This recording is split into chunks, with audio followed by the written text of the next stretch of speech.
नमस्कार, झारखंड के संथाल परगना न्यूज में आपका स्वागत है।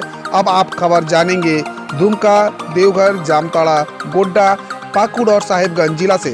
आप न्यूज को किस गांव या शहर से देख रहे हैं, हमें कमेंट में जरूर बताएं। वीडियो को शुरू करने से पहले आज का लाइक एम 50 रखते हैं। उम्मीद है आप इसे पूरा कर देंगे। तो चलिए जानते हैं शाम तक का मुख्य समाचार।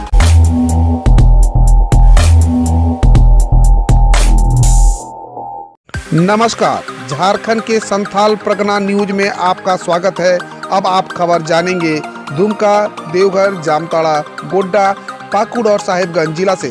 आप न्यूज को किस गांव या शहर से देख रहे हैं, हमें कमेंट में जरूर बताएं।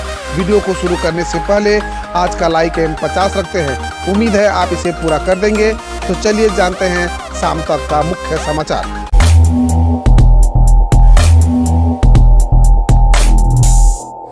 हाई कोर्ट ने माना आरक्षण देना सरकार का अधिकार, एकल पीठ का आदेश निरस्त। झारखंड हाई कोर्ट ने सहायक अभियंता परीक्षा देने वाले अभ्यर्थियों को बड़ी राहत दी है। हाई कोर्ट के जस्टिस आर मुखोपाध्याय और जस्टिस राजेश शंकर की अदालत ने एकल पीठ के आदेश को निरस्त कर दिया है। कोर्ट ने जेपीएससी को कहा है कि वह नियुक्ति प्रक्रिया को जारी रखे। एकल पीठ ने आर्थिक रूप से गरीब स्वर्णों और नियुक्ति में 10% आरक्षण देने को यह कहते हुए निरस्त कर दिया था कि सरकार आरक्षण का नियम लागू होने के बाद रिक्त पदों को ऐसा कर सकती है, जबकि सरकार ने इस कानून के लागू होने के पहले के रिक्त पदों पर आरक्षण दिया था। इसके बाद राज्य सरकार और जेपीएससी ने इस आदेश के खिलाफ खंडपीठ में अपील दाखिल की थी। क्या झारखंड में नमाज कक्ष का मामला होगा शांत? विवादों को दूर करने के लिए बनी विश्व कमेटी, एमएलए स्टीफन बने संयोजक।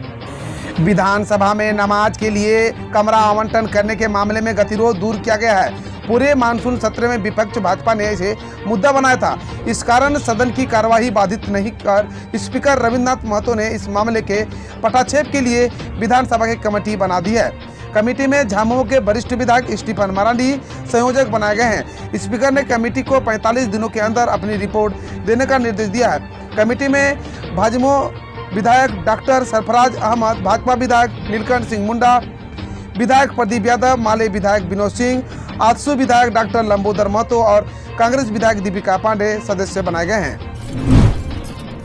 झारखंड सीएम हेमंत सोरेन बोले, गैर भाजपा शासित प्रदेशों में सरकार को परेशान कर रहा है केंद्र। मुख्यमंत्री हेमंत सोरेन ने नियोजित नीति पर उठे विवाद पर कहा कि स्थानीय भाषाओं को संरक्षित रखने की कोशिश कहीं से गलत नहीं है। नियोजन नीति में भाषा को समाहित करना कहीं से गैर कानूनी नहीं है। झारखंड से आदिवासी विलुप्त हो रहे हैं और ऐसे में उनकी भाषा का संरक्षण करना हम सभी का कर्तव्य है। उन्होंने इस दौरान भाजपा द्वारा काला दिवस मनाए जाने पर टिप्पणी करते हुए कहा कि पिछले 5 वर्ष में हर दिन हमारे लिए काला दिवस रहा। एक बार फिर उन्होंने केंद्र सरकार पर आरोप लगाया, फिर गैर भाजपा शासित राज्यों को परेशान किया जा रहा है। खासकर बंगाल के चुनाव के बाद मुख्यमंत्री ने कहा कि केंद्र सरकार डीवीसी के साथ त्रिपक्षीय करार के आधार पर झारखंड के हक जैसे पैसे बार बार काट। सूरज सिंह के गिरोह के नीरज ने रखा था अपराध की दुनिया में कदम, पुलिस का था गुप्तचर। नीरज तिवारी हत्याकांड ने कई सवालों को एक साथ खड़ा कर दिया है। नीरज तिवारी पुलिस के लिए गुप्तचर का काम करता था। निशा गांजा तस्करी में सीआईडी ने नीरज तिवारी को गांजा प्लाट कर ईसीएल कर्मचारी चिरंजीत घोष को फंसाने के आरोप में जेल भी भेजा था। बाद में बेल मिलने के बाद वह बाहर आया और फिर से पुलिस के द्वारा स्थापित अपने कोल कारोबार में जुट गया। झारखंड की बेटी सीमा को मिलेगा $1 लाख का पुरस्कार। बाल विवाह के खिलाफ छेड़ी थी जंग, जाने क्या है मामला। शिक्षा के अधिकार और बाल विवाह के खिलाफ आवाज बुलंद करने के लिए और मांझी की 17 वर्षीय सीमा कुमारी को ग्लोबल स्टूडेंट पुरस्कार देने की घोषणा की गई है।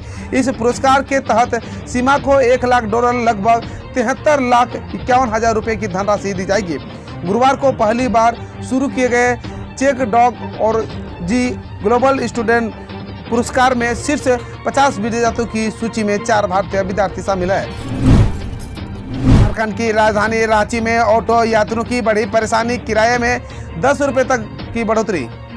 रांची में एक बार फिर से डीजल ऑटो के कुछ रूटों का भाड़ा निर्धारित किया गया है। इन रूटों पर 5 रुपए से 10 रुपए तक किराया में बढ़ोतरी किया गया है। हाल ही में आरटीओ निरंजन कुमार की अध्यक्षता में बैठक कर सभी रूटों में भाड़ा निर्धारित कर दिया गया था।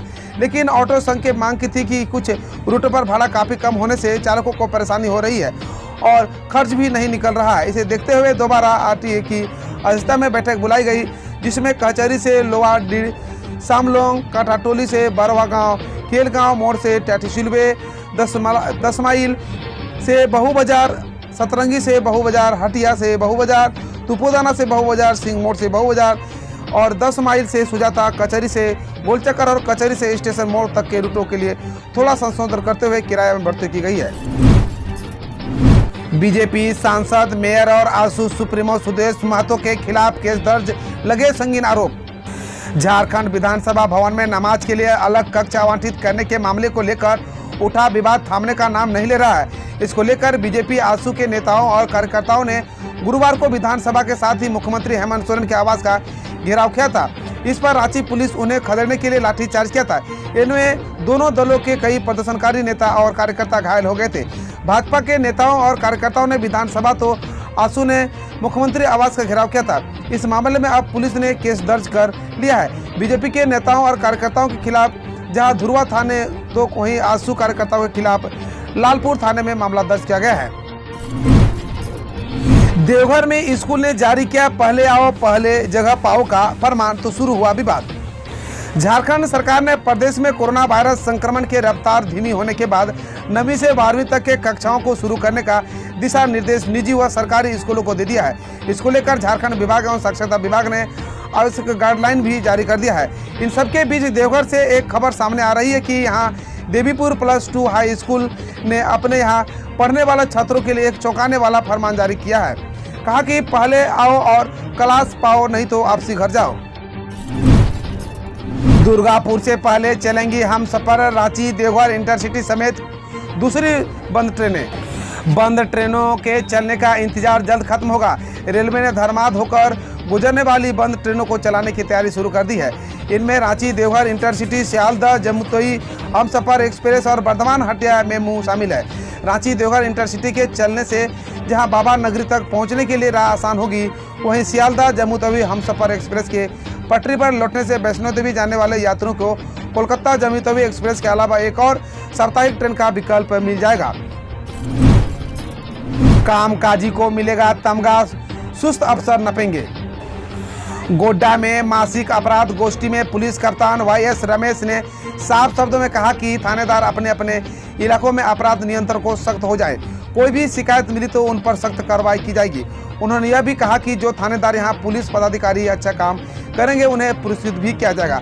गोष्ठी में दोनों SDPO सहित सभी पुलिस निरीक्षक, थाना प्रभारी आदि शामिल थे। SP ने पिछले माह अपराध की घटना व लंबित मामले की समीक्षा की। इसके साथ ही अंकित कांड की जांच व परीक्षण का भी गहन चर्चा की है। कहा कि जिस थाने में जांच से लंबित जो भी मामले हैं उसे अविलंब निष्पादित करें, इसको कोताही बर्दाश्त नहीं की जाएगी। हम रोज ऐसे ही न्यूज लाते रहेंगे, तो यदि आपने अभी तक क्लीन न्यूज को सब्सक्राइब नहीं किया है तो पहले फटाफट सब्सक्राइब कर लें, साथ ही बेल आइकन को दबा दें ताकि कोई अपडेट मिस ना हो।